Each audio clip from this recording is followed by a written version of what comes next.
میں اس کے اوپر ہاتھ رکھ کے یہ حلف دیتا ہوں کہ میں جو کچھ بھی کہوں گا سچ کے سوا کچھ نہیں کہوں گا۔ آپ بے شمار مرتبہ اہل سنت کے معلم، مفتی، عالم دین، خطیب ہونے کے باوجود اہل تشیع عقیدے کو پرموٹ کرتے ہیں۔ کیا واقعاً آپ کا تعلق اہل سنت سے ہے؟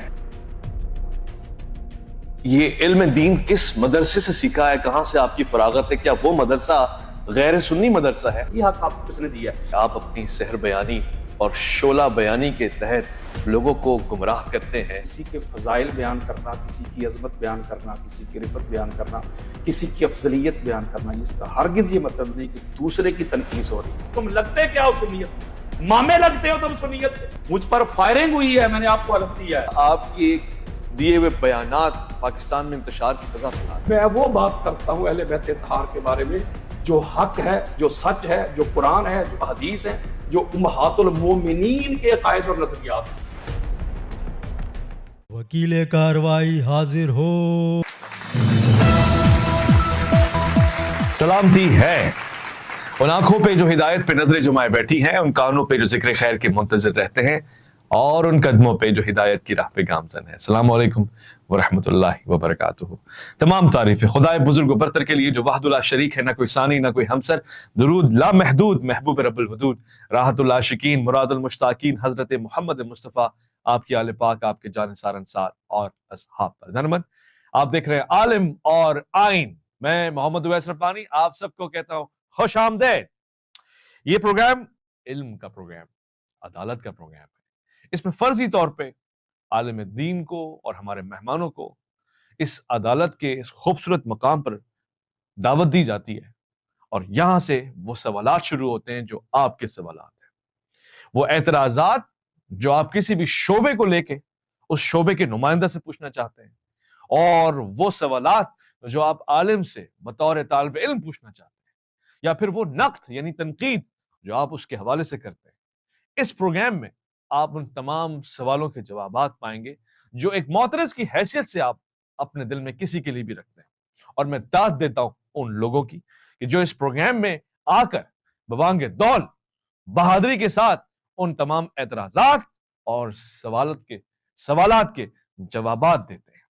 آج کے اس پروگرام میں آپ کو بتانا چاہتا ہوں کہ عالم اور آئین کا مقصد عدالت عظمیٰ، پاکستان کے قوانین، آئین پاکستان اور اللہ رب العزت کی دی ہوئی کتاب کو دونوں کو ساتھ میں رکھتے ہوئے یہ بتانا اور اس کے سائے میں چلنا کہ یہ ہے وہ کہ جس کی نافرمانی نہیں ہو سکتی۔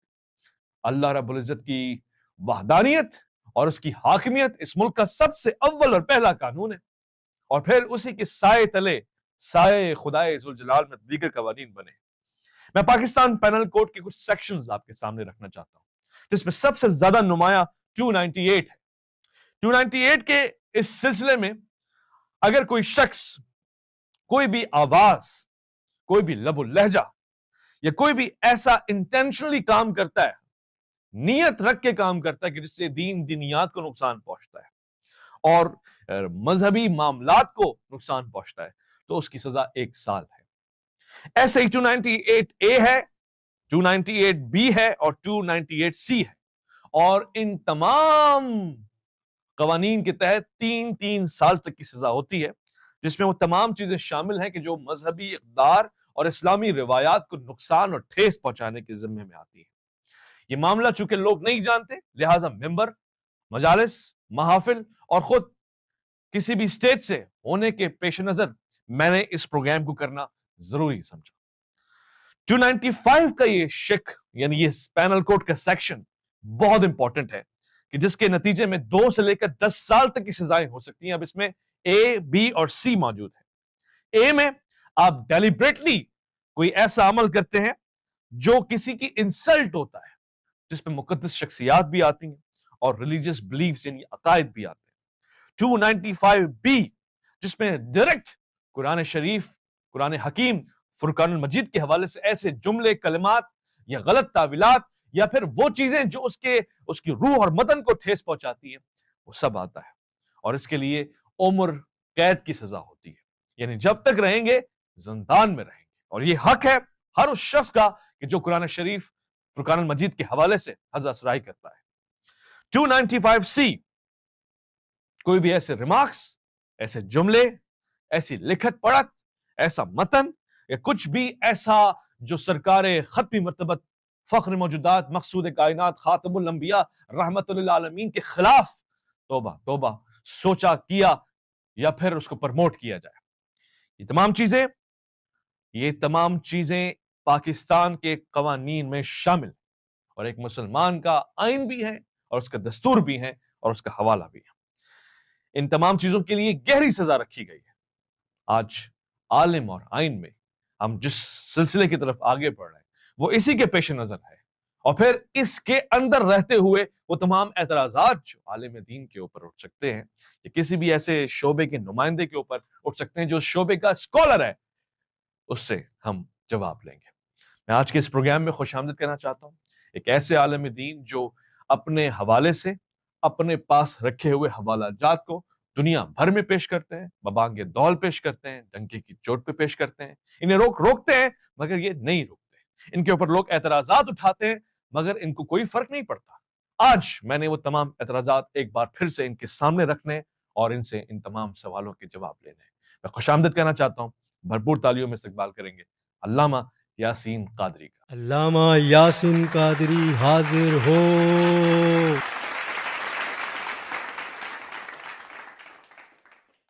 علامہ صاحب، ویسے میں آپ کو خوش آمدید کہتا ہوں.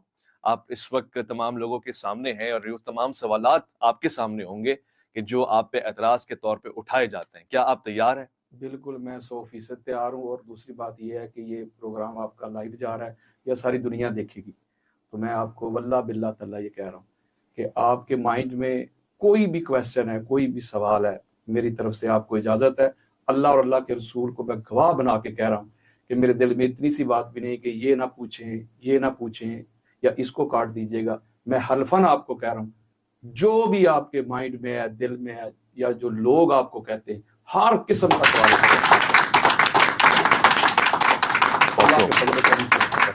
بہت خوب. آپ نے کہا کہ میں حلفاً ایسا کہہ رہا ہوں. عوام جانتی ہے عدالتی کارروائی کا آغاز ہوگا. حلف نامے کے ساتھ ہمارے دوست علامہ صاحب سے حلف لیں گے. مقدس کتاب پر حلف لیا جائے. جی، میں اس کے اوپر ہاتھ رکھ کے یہ حلف دیتا ہوں کہ میں جو کچھ بھی کہوں گا سچ کہوں گا، سچ کے سوا کچھ نہیں کہوں گا. ہاں، اگر جانے انجانے میں تھوڑی سی کوئی بات ہو جائے تو میں اللہ کی بارگاہ میں معافی کا طلبگار ہوں، لیکن 100/100 میری کوشش ہوگی کہ جو بھی کہوں سچ کہوں، حق کہوں. بہت شکریہ علامہ صاحب. علامہ یاسین قادری، جی حضور. آپ پہ اعتراض ہے اور اس کا سوال یعنی اس کا جواب آپ سے میں لوں گا. آپ بے شمار مرتبہ اہل سنت کے معلم، مفتی، عالم دین، خطیب ہونے کے باوجود اہل تشیع عقیدے کو پرموٹ کرتے ہیں. کیا واقعاً آپ کا تعلق اہل سنت سے ہے؟ جی الحمدللہ، یہ میں برملہ کہتا ہوں، مانگے دول کہتا ہوں کہ میں اہل سنت ہوں، اہل سنت تھا اور اہل سنت ہی رہوں گا. لیکن تھوڑا سا فرق ہے کہ میں حسینی سنی ہوں، ناسبی سنی نہیں. اہل بیت اطہار کی عظمت کو، ان کی افضلیت کو، ان کی مودت کو کنوے کرنے والا، بیان کرنے والا اور دل میں بھرنے والا سنی ہوں. اور یہ جو عقیدہ ہے یہ مجھے قرآن نے دیا ہے، تاجدار کائنات نے دیا ہے، اور پھر اہل بیت اطہار نے دیا ہے، امہات المومنین نے دیا ہے، اور آقا علیہ الصلوۃ والسلام کے صحابہ کرام نے دیا ہے. علامہ صاحب، آپ نے یہ علم دین کس مدرسے سے سیکھا ہے؟ کہاں سے آپ کی فراغت ہے؟ کیا وہ مدرسہ غیر سنی مدرسہ ہے؟ جی، اس کے اوپر میں تھوڑی سی ڈیٹیل دوں گا آپ کے. پہلے تو یہ بات ہے کہ جو پرائمری میری تعلیم تھی وہ ہمارا جو آبائی علاقہ ہے وہ تحصیل ڈسکا، اس کے پاس ہے جام کے چیمہ. وہاں سے میری جو ہے نا ابتدائی تعلیم شروع ہوئی ہے، اور اللہ کے فضل و کرم سے میں نے میٹرک بھی سائنس میں کیا اور ٹاپ کیا. اس کے ساتھ ساتھ پھر میں جب کالج میں گیا، اور وہ ہمارا گورنمنٹ کالج ہے، ڈگری کالج ہے ڈسکا میں، بڑا معروف کالج ہے، وہاں سے میں نے FSc کی. اس کے ساتھ ساتھ جو دینی ایک تعلیم ہوتی ہے، وہ میں ناظرہ کی بات نہیں کر رہا، جو علوم دینیہ ہوتے ہیں جیسے صرف ہے، نحو ہے، یا دورہ حدیث ہے، وہ میں نے جس کی ابتدا کی ہمارے استاد سے صدیق ہزاروی صاحب رحمۃ اللہ تعالیٰ علیہ، اللہ تعالیٰ ان کو جنت میں اعلیٰ مقام عطا فرمائے. ان سے پھر اس کے بعد جو گجرانوالہ میں، چونکہ میرے ننیال ہے، میں ادھر ہی رہا ہوں، کافی دیر تک میں رہا ہوں، تو درس نظامی جو ہے وہ میں نے اہل سنت کا ہی مدرسہ ہے وہاں سے کیا. اور اس کے علاوہ پھر میں نے جو ماسٹر کیا ہے ایم اسلامیات،